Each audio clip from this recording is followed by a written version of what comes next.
Investigators now know. And the House voted to create an investigation commission on the January 6th Capitol riot. Why it might be an uphill battle to get the votes needed in the Senate. We've got some great weather today, but some scattered downpours return by the weekend. We'll take a look at your weekend forecast coming up. Live from KSAT 12, the news at noon starts right now. A local man says he became a crime victim while trying to stop a crime. San Antonio police say someone shot him early this morning in the middle of a busy street on North Zarzamora near West Salinas. As Katrina Weber reports, police still searching for the shooter who, for now, may have gotten away with 2 crimes. This is the commotion after the calm, what had been a peaceful night in this West Side neighborhood. I heard a gunshot loud and clear. And when I heard it, I kind of got scared. Brenda Blakely, who was cleaning a parking lot around the corner, says her first thought was to hide. When she worked up the nerve to look, she saw San Antonio police rushing toward North Zarzamora near West Salinas. In the middle of that intersection, police say they found a 47-year-old man with a gunshot wound in his side. I heard a gunshot loud and clear. And when I heard it, I kind of got scared. Police say the victim himself was able to tell them what happened. They say he told them he confronted some men who were breaking into cars shortly before 5 this morning, then got into an argument and tried to walk away. One of the men, he says, pulled out a gun and shot him. The victim was rushed to a hospital while the other men ran away. Police didn't find them, but did locate some shell casings in a nearby parking lot. Police say they also found surveillance video in this area, and they plan to look at it to see if it holds any clues. They say so far the description of the people involved in the shooting is vague. 3 men, all in their 20s. But investigators hope after questioning the victim again, they'll find out more. Katrina Weber, KSAT 12 News. And an update this noon, we now have the identities of 2 of the 3 teens accused of being involved in an overnight crime spree on the city's southwest side. 18-year-old Nathan Romayor and 17-year-old Corey Sanchez were arrested and charged with aggravated robbery. Police say they were spotted leaving a stolen Dodge Nitro and entering a home on the 800 block of Price Avenue around 7 a.m. yesterday morning. Hours before, the owner of the Nitro called the police and reported he had been robbed at gunpoint. Police say the suspects then continued their crime scene with a drive-by shooting around 4 a.m. in the 800 block of Alefa Street. San Antonio police need your help to identify 2 men accused of trying to burn down a building on the northeast side. The incident occurred last month at the Main Street Bar on Wetmore Road, not far from Thousand Oaks. And according to police, the men used liquids they could ignite to try to set the bar on fire and were recorded on a security camera. If you have any information on the suspects or their locations, you can call 210-224-STOP. Crime Stoppers may pay up to $5,000 for information that leads to an arrest. Again, that number 210-224-STOP. And 1 man is dead, and investigators are in search for answers and his killer. It was last night when that man was shot in the parking lot of Stanley's Ice Station, which is over on the 2400 block of East Commerce Street, not far from South New Braunfels Avenue. Stephen Cavazos with the moments that led to one person to pulling the trigger.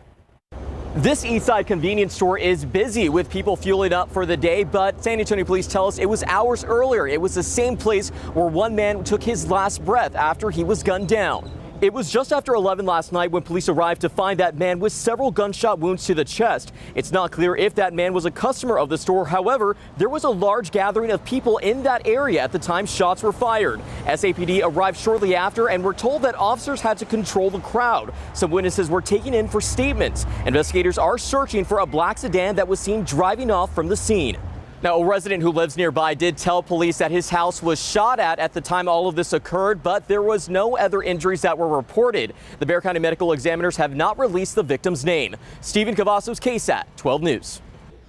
And right now on KSAT.com, a man has been charged for distributing controlled substance containing fentanyl, causing another person to overdose. Police have arrested 27-year-old Patrick James Hall on 4 counts of possession with intent to distribute fentanyl. That's one of the counts, resulting in death. Hall faces 20 years to life in prison. We have the details on KSAT.com. And all eyes on the U.S. Senate now after the House voted yes to form a 9/11 style commission investigating what happened during the January 6th insurrection. 35 Republicans broke with House Leader Kevin McCarthy by voting for the commission. Still, it faces an uphill battle in the Senate. ABC's Alex Perche has the latest from Washington.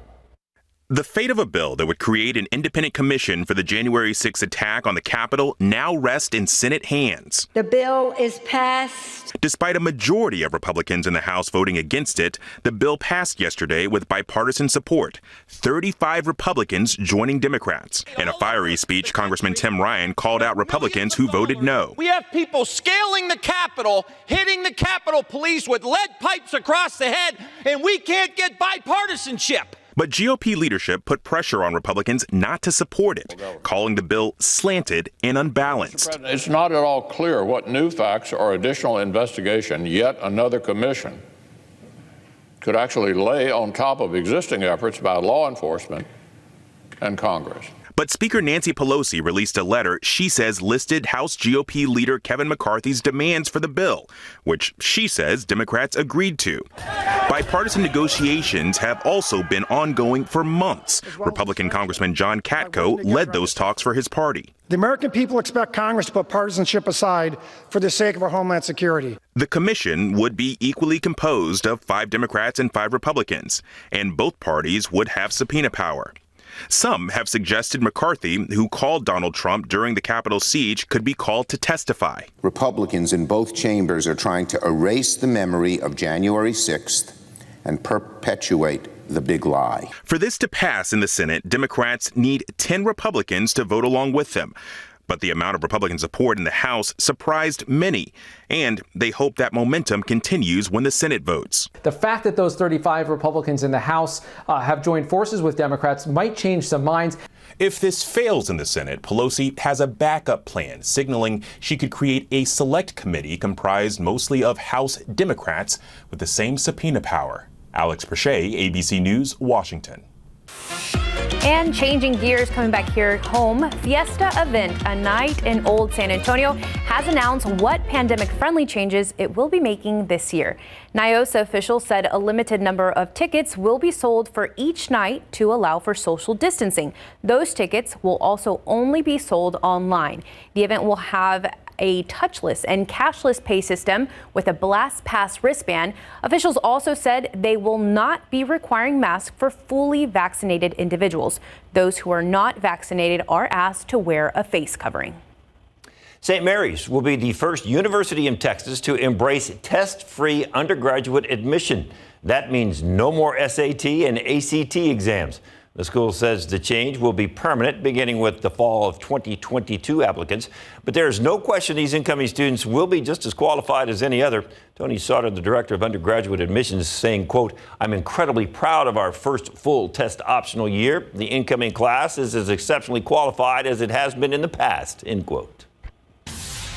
The fighting continues in the Middle East, but still ahead, why some think it might soon come to an end. The Spurs season came to an end without another trip to the playoffs. Larry Mares will show us what happened, and we'll hear from some of the guys coming up. And we've been getting a lot of rain lately, and we might be soon getting more. After the break, how to know if it's safe to drive.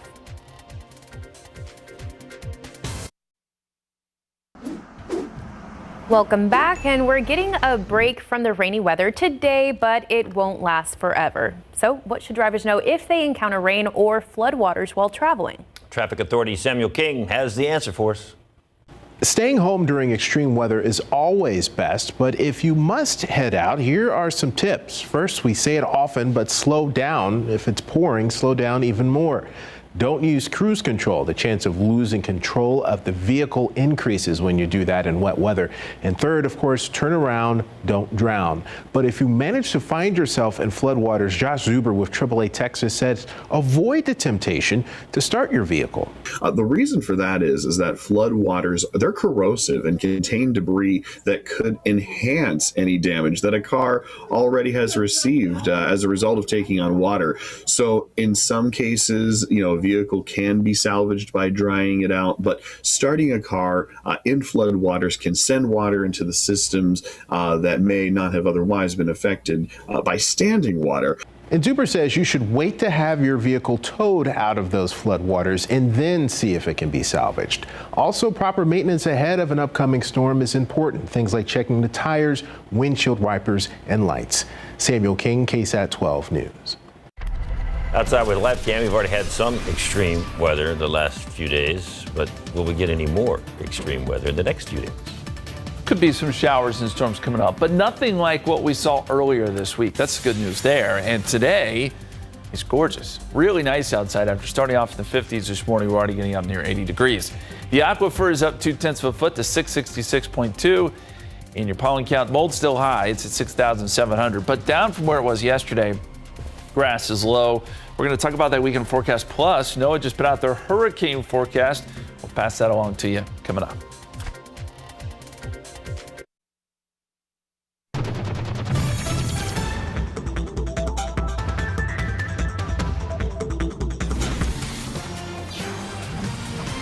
It's like a day to dry out completely. Dry out? Dry out, yeah. Okay. From like earlier in the week, and then get ready for later in the week. Yeah. Well, today was beautiful. This morning was, See? I wish it could be like this You're drying every out. day. We started off in the 50s. I mean, it was nice. Yeah, you're right, David. It's been a little soggy. Well, the mosquitoes have been awful, by the way. We won't go into that. Let's talk about the hurricane season. NOAA has put out their forecasts for the hurricane season. And no surprise here. They think it's going to be an above average season. That's what Colorado State said as well. Average is 14. They're thinking 13 to 20 named storms. We average 7 hurricanes. They're thinking 6 to 10, 3 to 5 major hurricanes. Very similar to last year. Hopefully we don't get as many as last season. You know, the key here is, too, we could get a bunch of named storms, but none of them may make landfall. That would be an ideal scenario. It really is going to depend on where they develop and if they do make landfall somewhere. But we are headed into that season, and guess what? We already have a system out there. I'll show you that in just a second, but I want to show you the names here. And one thing to point out, first name is Anna. Notice that Elsa's on the list too. So if there's any Frozen fans, David, I'm looking at you. We've got Anna and Elsa on the list here this year, amongst all the other names. And we could get Anna here soon, as I mentioned. We don't have it pulled up here, but there it is. We do have a system out in the Atlantic, and there is a decent chance that it could develop here within the next couple of days, 70% chance over the next couple of days. So this is our first name system. Now, this is non-tropical, sort of a hybrid system, and it doesn't look like it would have any impacts on landfall, but we're getting off to an early start here as we head into the season.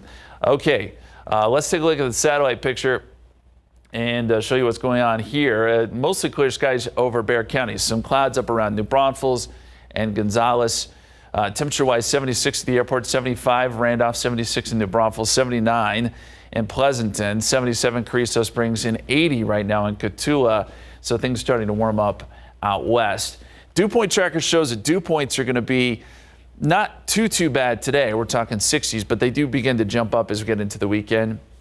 And we'll see quite a bit more moisture as we get into next week. So it's going to stay fairly sticky. And looking at the big picture here, the storm system that brought us all that active weather is starting to move away. So we've got some showers up across parts of Oklahoma and into Kansas, and that is lifting north. But there's a little piece of energy that's going to break off from that and move south, and that's going to start to bring some deeper moisture. And what you're looking at here is moisture in the atmosphere, and where you see those orange colors, that represents higher moisture content. And when you get that, you typically can get some scattered showers and storms. There's enough moisture there for that. And that's going to sort of rotate into the area by Saturday into Sunday. So we'll get some scattered afternoon downpours. But what I'll tell you about the weekend forecast is it's not going to be raining all weekend. It's going to be those situations where in the afternoon some showers or storms pop up. They put down some good brief rain and then move along. So if you have plans, keep them. Just have an umbrella with you and be prepared for some of this activity. So for tomorrow, you'll start to see some scattered showers and storms by the afternoon and evening, mainly east of I-35. And then by Saturday, some of this activity rotating in, downpours here or there. And there's enough moisture in the atmosphere where they could put down some brief heavy rain. There could be some localized flooding, but we're not looking for widespread flash flooding, nor are we looking for a lot of severe weather. Temperatures around 83 this afternoon, 81, 7 o'clock, 74, 10 p.m. The extended forecast will go 30% chance of rain tomorrow, 40% chance Saturday, Sunday, Monday, and then rain chances do finally taper off middle part of next week, guys. Thank you, Justin. A lot of disappointed Spurs fans today. Yeah, but let's be real. I mean, it would have been nice for them to win and perhaps grab the 8th seed, but they weren't going to make a deep run in the playoffs anyway. But nonetheless, slap it with reality there. Well, I mean, I think Spurs fans realize that. So Spurs fell behind big time at Memphis last night, and then we saw that fight, and then the coach Pop's been talking about all season. And LeBron said he had to aim down the middle after he got poked in the eye. Coming up.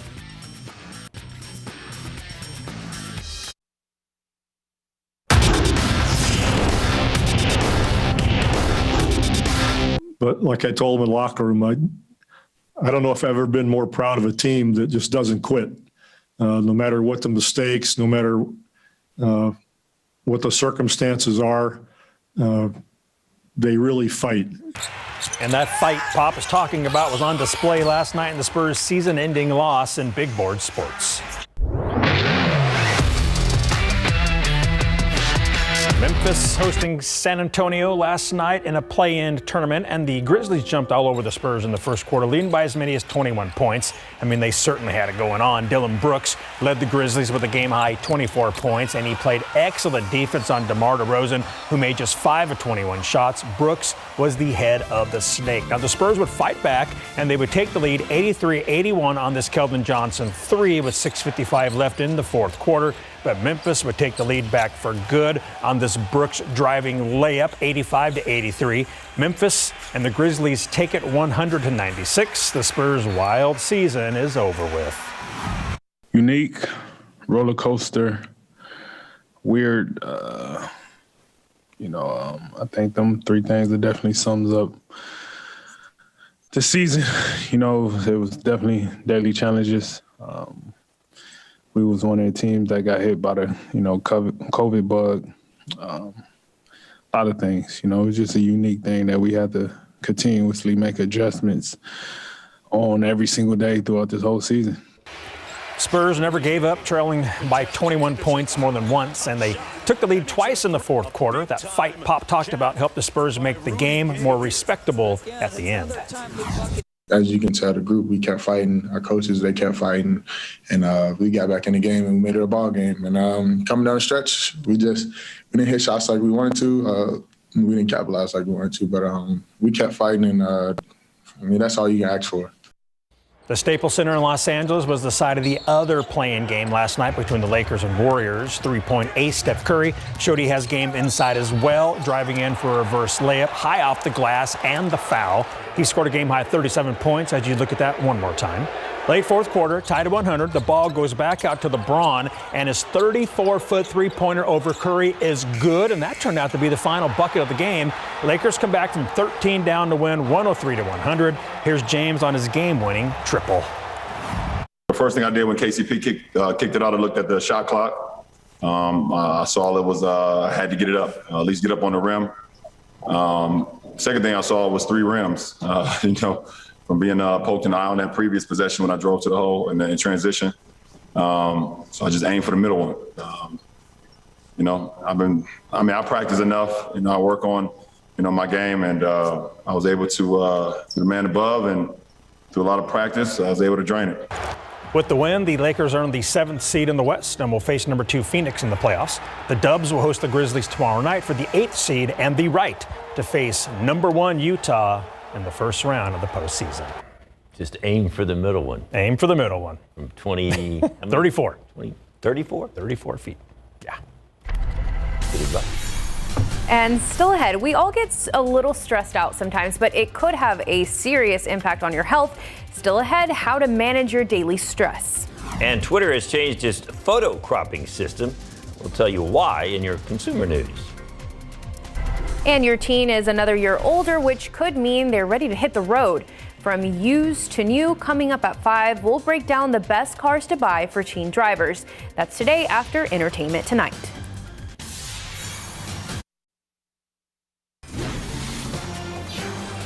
The fighting continues in the Middle East as Israeli and Palestinian militants continue to exchange fire, but Gaza residents are saying there were fewer airstrikes overnight than before. A Hamas official has said they expect a ceasefire in the next few days. ABC's Matt Gutman is in Israel and says things might be calming down. There is a sense here on the ground that this is beginning to wind down. Overnight, for the first time since the conflict began, there was an 8-hour span of time in which not a single rocket was fired at Israel from Gaza. In Gaza, for the past 48 hours, despite continued Israeli airstrikes, fewer casualties there. Now, we are at a artillery site. You can see those artillery pieces behind me. There's one here ready to fire. Israel has continued the fire, but it has slackened. That, as we are hearing for the first time from a Hamas official publicly, that there might be a ceasefire within the next day or two.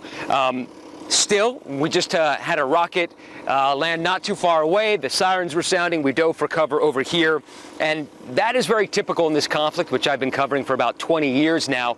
Just before a ceasefire, both sides try to have this crescendo of firepower. So while we might be nearing the end, it's certainly not over yet. Matt Gutman, ABC News, near the Gaza border in Israel. And here in the U.S., there's opposition in the Senate to the sale of $735 million worth of precision-guided weapons to Israel. Senator Bernie Sanders is set to introduce the resolution against the deal today. This comes a day after a group of progressives in the House unveiled a resolution to block the sale. Both moves are seen as symbolic since it is extremely unlikely the deal could actually be blocked.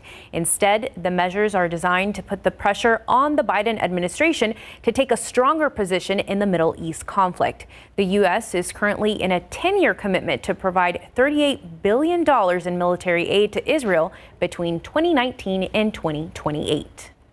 As COVID restrictions ease up, experts say the job market is getting stronger. The number of Americans seeking unemployment benefits fell 444,000. That's a new pandemic low. And in today's report from the Labor Department, applications have declined by 34,000. The number of weekly jobless claims, which roughly measures the rate of layoffs, has also declined throughout the year. And state troopers in Louisiana are under intense scrutiny, and many are demanding change. All this comes after newly obtained body camera footage shows the death of Roland Green in police custody back in 2019. The death of Ronald Green is also now the subject of a civil rights investigation. Body camera footage obtained by the Associated Press shows the traffic stop that turned deadly back in 2019. And now many are questioning whether his case involved excessive force. Green's family claims there was a cover-up. It's tore us apart. It's tore us apart. We do all that we can to just maintain our sanity. It's so hurtful. It's so hurtful. Police later said there was some kind of a struggle with troopers and that Green died on the way to the hospital. The coroner reported his death as accidental, caused by a heart attack. Louisiana State Police have not officially released the video and are declining to comment. Police cited an ongoing civil rights investigation and called the video release unauthorized. Outside with Live Cam, we've had that on and off rain throughout the month. Not a lot of clouds in the sky right now and a very reasonable temperature. Oh yeah, loving it. Can it stay like this forever? It is nice, isn't it? We're starting to jump into the 80s, but that's where we'll end up this afternoon. It won't be all that hot. Pretty nice day. We do have some more rain on the way. I want to show you a great picture here. This is on our coming in on our KSAT Connect. Today is National Dog Rescue Day. Don't know if you know that, but great shot here of a puppy, and this is Mercy, adopted from an urgent adoptables listing when the pandemic started, and folks that sent this in said we're so happy to have saved her life because she has saved ours every single day. What a great sentiment there, and yeah, that's a great shot of Mercy. Thank you so much for sending that in. And as we look at the satellite and radar across the country, we're starting to see some of this rain move out. Showers and a few storms lining up from Houston, New Orleans, all the way up to Minneapolis. So that's a last system that is starting to move north. And then there's even some snow still across parts of Montana. It's 27 degrees up there in Cut Bank, but most of the country dealing with pretty comfortable temperatures. That includes here in San Antonio, 76 degrees with some 80s down to the south. Rain chances this week, not today, but tomorrow about a 30% chance and then a 40% shot Saturday, Sunday, Monday, and then we'll start to see those taper off a little bit as we get into next week. We're going to talk about the weekend forecast, what you can expect, and those temperatures as well coming up here in just a few minutes. Guys. Thank you, Justin. We all try to stay in good health, but a stressful day at work or in the home can be more harmful to your body than you think. With more, here's ABC's Ike Ezuchi. You may not realize it, but that frequent headache, insomnia, or fatigue may be symptoms of stress. And if left untreated, long-term stress can worsen high blood pressure, heart disease, obesity, and diabetes. Luckily, stress management can help you reduce the symptoms that a stressful lifestyle can create, so you can be more productive, happier, and healthier. It's important to recognize the effects of stress, which can include angry outbursts, restlessness, upset stomach, drug, alcohol, or tobacco use, and social withdrawal, among many others. Experts from Mayo Clinic recommend finding active ways to combat stress, like exercise, practicing relaxation techniques like yoga or meditation, and spending time with family and friends. Avoid inactive ways to cope with stress, such as watching TV or playing video games, as these activities will likely contribute to stress in the long term. Eating a healthy diet and getting plenty of sleep will also help you establish a less stressful lifestyle. You may also consider seeing a counselor or therapist to learn other coping methods. And if stress management is ineffective for your symptoms, be sure to see a healthcare provider to check for other potential causes. With this Medical Minute, I'm Ike Ezuchi, ABC News. And iHop is focusing more on portable dining. Still ahead, we look at their new restaurant concept. And a New York Yankees pitcher pulls off some history last night. Larry Mears with that coming up in sports. And Twitter is changing its image cropping algorithm. After the break, we'll tell you why.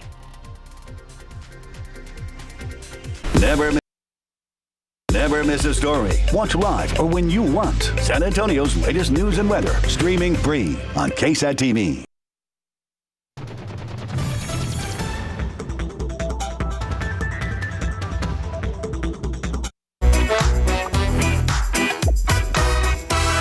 Hello, everyone. This is your daily tech and business briefing from Cheddar News.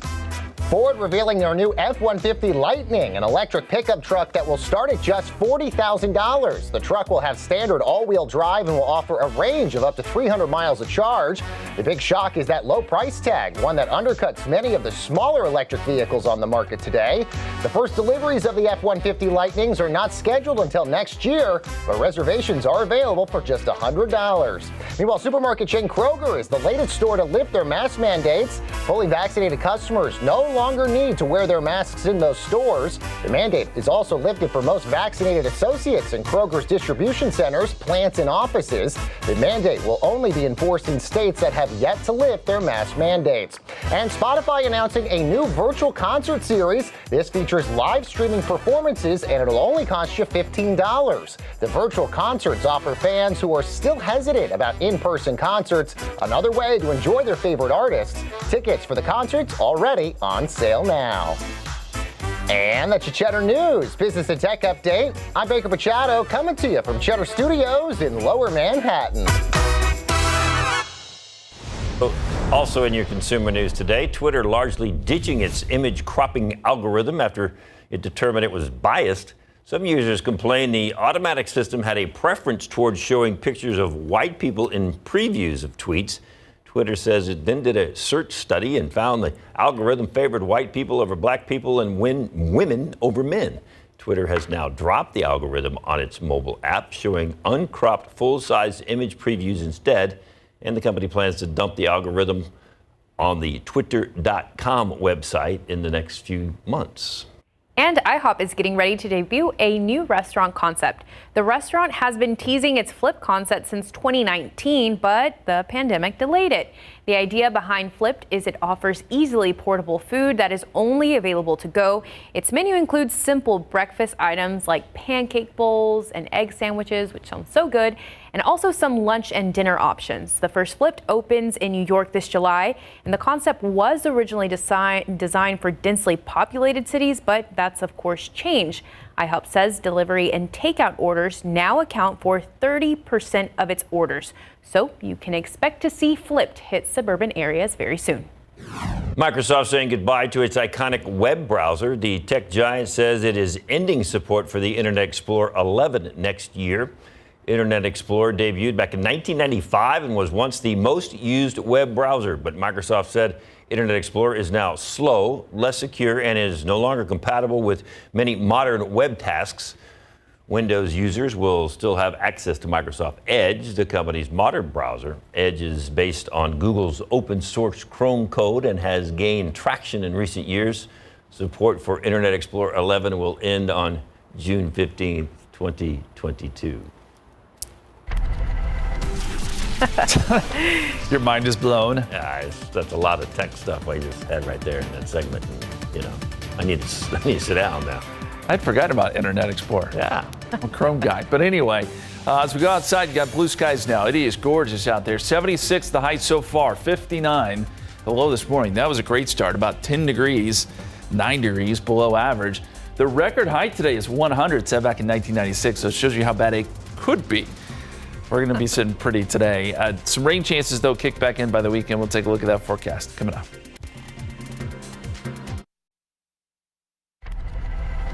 In the spotlight today, a documentary on the BBC's controversial interview with Princess Diana is set to air on the network Thursday. According to the documentary, Martin Bashir doctored bank statements to show royal employees were being paid to spy on Diana. In the famous interview, Diana spoke candidly about her failed marriage with Prince Charles and his infidelity involving Camilla Parker Bowles. Those comments rocked Britain because they broke with the royal family's position not to discuss family matters in public. So we have had some decent rains over the last, couple of weeks here and there. So the question on Thursday is, what does that do to the drought in San Antonio, in South Texas, and all over the state? Yeah, we've been paying close attention to the drought monitor, right? It comes in every Thursday. Today's drought monitor looks pretty good, although I tell you, this does not take into account yesterday's rainfall. This is only up until Tuesday. So conceivably, the next drought monitor that we get here in a week will look even better. But 45% of the state was in drought last week. This week, 44%. And as you look a little closer here at our area, doing pretty good. Most of the area just in a moderate drought. Some of the hill country does pick up a little bit as you get into deep South Texas. But this was an area that got a lot of rain yesterday. So we may see that pared back some. The bottom line here, we're getting better. This is a good situation. And looking at Medina Lake, always a good barometer here, 35% full. It's actually up a foot from last month. So a little bit of improvement there thanks to the rainfall. And as we look at the rainfall over the last 12 months, this kind of tells a story. We're going to go all the way back to March, April, May of last year. We got about 10 inches. The summer of 2020 was really dry. The fall did okay, 4.79, but the winter was fairly dry. And now that we're back in the spring months, the numbers jumped up again. So I show you this to tell you that spring is kind of our time frame where we make up some of these deficits and hopefully build up a surplus as we go into the summer, because we know we're going to hit a dry spell or two at least. 59 degrees this morning in New Braunfels, 59 in San Antonio this morning, 62 Gonzales, 56 in Hondo. It was a great start. And now we're seeing temperatures jump up into the 70s. Here's what you can expect today. Quiet, partly cloudy, and nice. As we get into tomorrow, isolated downpours, mainly east of I-35. And then the weekend, it'll be hit or miss downpours. Some of those downpours could have some heavy rain with it, but it's not going to be a big flooding concern like we had last couple of days. Outside right now, 76, southeasterly winds at 6 miles per hour. And we've climbed into the 80s now around Helotes and Castroville. 78 Bandera, 77 Comfort, 74 Canyon Lake, 79 Carrizo Springs, and 80 down there in Cotulla. Dew points haven't been all that bad today, low 60s, but we'll see these numbers slowly increase, so the moisture will come back a little bit too. You'll feel it a little bit more next couple days. Satellite picture and radar show that there are some showers around Dallas and Houston. So as you head up I-35, you will run into more cloud cover, but the western half of the state completely clear and looking at great weather. And a little closer look here at our cloud situation. Just a few clouds along I-35, and that's really about it. Everyone else is seeing sunny skies.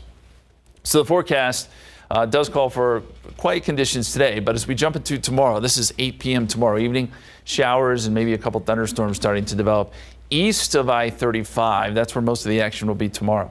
And then by Saturday, as some deeper moisture tries to work in from the Gulf of Mexico, we'll see those scattered downpours here and there. Best chances will be in the afternoon. There could be some localized heavy rain, but we're not looking for widespread flooding. And then we'll see partly cloudy to mostly cloudy skies most of the weekend.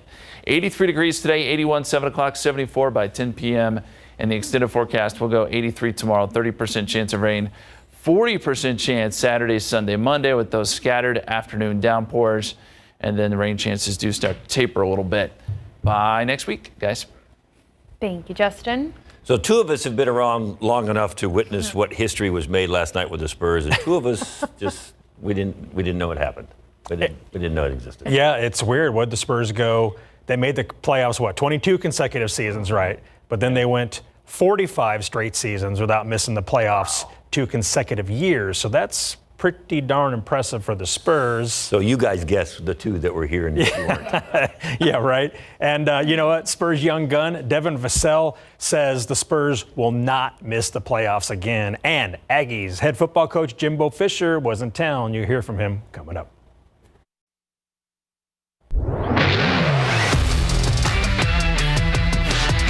Spurs went 45 consecutive seasons without missing the playoffs in consecutive years, and that streak is done after they were eliminated from the play-in series last night.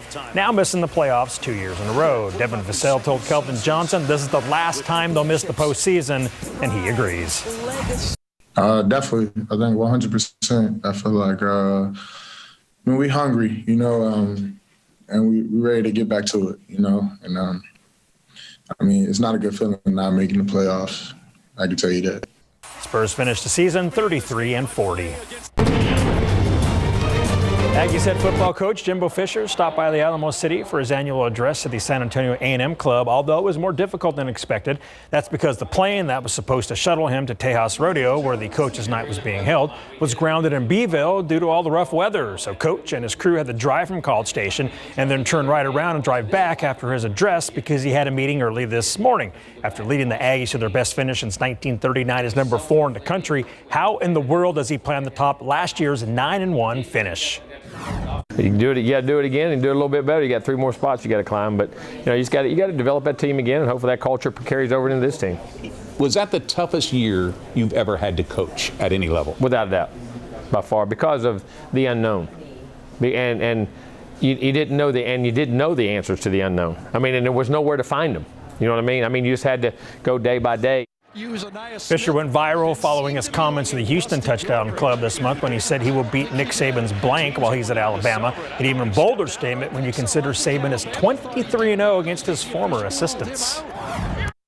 Yeah, I believe that 100%. That doesn't bother me to say that. That's what we're here for. It's what we're here to do, win the SEC, win the national championship. And I have the utmost respect for everything they do. I know me and Nick are friends. We know each other very well. And they have a great team, but I think we are too, and I think we're building a heck of an organization, and we're here to win. What did you think of his response? Typical. That's funny. Good response. Yeah, it was good. Do you consider it a bold statement just based on the fact his record against former assistants? No. Listen, he is a great coach, a great organization. I think we have one too, and I think we got a good staff and good players, and that's what we're here to do. You can hear more from our exclusive interview with Coach Fisher Sunday on Instant Replay.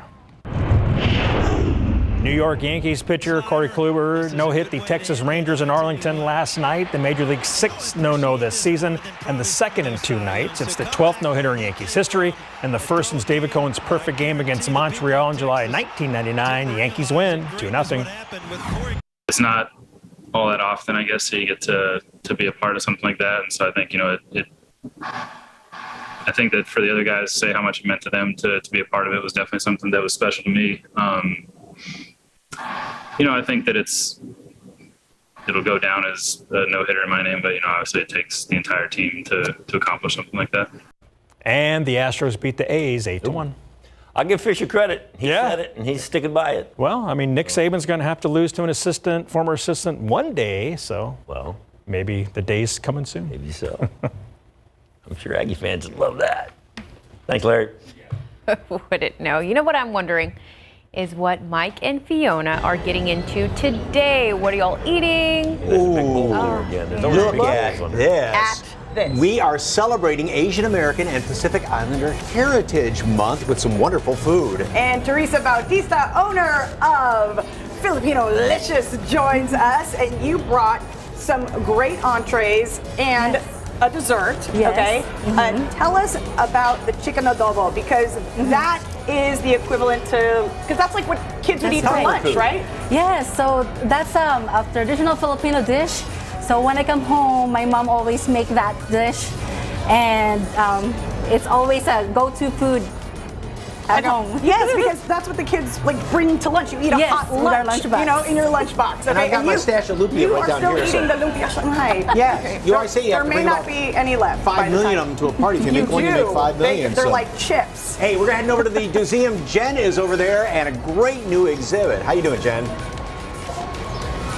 I'm doing great. We're diving into all the fun here at this new exhibit. And you know what? I'm going to get our submarine going here because we've got lots of fun to show you. We're going to get a sneak peek at this new exhibit, and we'll tell you how long it will be here at the museum. Stay with us. Oh. And after a year off the stage, the Children's Ballet of San Antonio is back to perform Swan Lake. Yep, and they're going to be doing it at the Tobin Center. Beautiful facility there. Hey, actor Andy Garcia, he has been around. Wonderful actor. Remember him from all the Oceans movies and a lot of other roles. We're going to be chatting with him. And so we want to know, have you ever been in the spotlight like Mike Osterhage here? Have you ever been an extra in a movie or production? Wait till you find out what he has been in, and you're going to have to really take a look. What movie would you like to be in, or TV show? Yeah, if you blink, you miss me. So let us know at SA Live KSAT on Facebook and Twitter.